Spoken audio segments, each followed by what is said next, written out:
Claire Berthier, bonjour. Alors on est ravi de vous avoir aujourd'hui. Vous remplacez Jean-Sébastien Bellé pour notre chronique sur la satisfaction client. Oui, Et, bonjour, je suis également gérante chez Trustim Finance. et donc cette semaine, il s'est passé beaucoup de choses dans le secteur pharma, notamment avec Sanofi. Et c'est donc peut-être l'occasion de faire le point sur la satisfaction client dans ce secteur pharmaceutique. Exactement, car on a longtemps cru que le secteur pharmaceutique était écarté de la satisfaction client parce qu'on ne savait pas s'il fallait prendre en compte la satisfaction des patients, du docteur qui faisait l'ordonnance.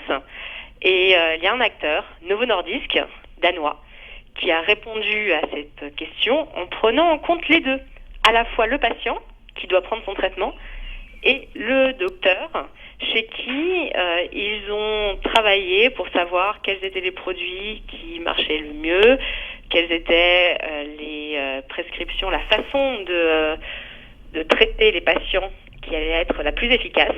Ils se sont spécialisés sur une pathologie, le diabète.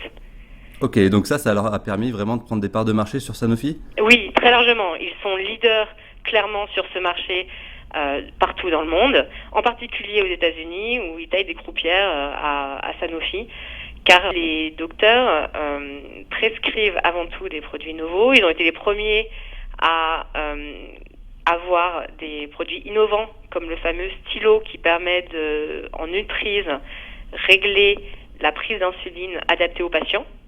Ça, c'est réellement en regardant les pratiques des patients. Parce que le plus gros problème dans le diabète, en fait, c'est que les patients ne prennent pas la bonne dose au bon moment, que c'est compliqué, qu'il faut faire des piqûres. Et donc, Novo Nordisk a eu l'idée de faire un stylo, très simple d'utilisation, aussi bien pour les adultes que pour les enfants, pour avoir la bonne dose d'insuline dans son sang au bon moment pour avoir un traitement adapté. Ok, donc une vraie stratégie d'innovation leur démarche, c'est de répondre aux besoins des docteurs et des patients, et ça marche. Exactement, c'est-à-dire qu'au lieu d'essayer de sortir un produit, de le pousser chez le médecin, ils ont d'abord regardé ce qu'attendaient les médecins pour avoir un produit qui serait pris dans les bonnes conditions et qui du coup permettrait de traiter le diabète de façon la plus adaptée. Ok, et quel outil vous a permis de vous rendre compte de ça et d'investir dans Novo Nordisk? Est-ce que c'est votre partenariat avec Ipsos? En fait, c'est des sondages qui sont réalisés par des laboratoires spécialisés dans le traitement du patient auxquels on a eu accès. Alors, ce n'est pas avec Ipsos, c'est d'autres sources, qu'on travaille aussi avec d'autres instituts de sondage,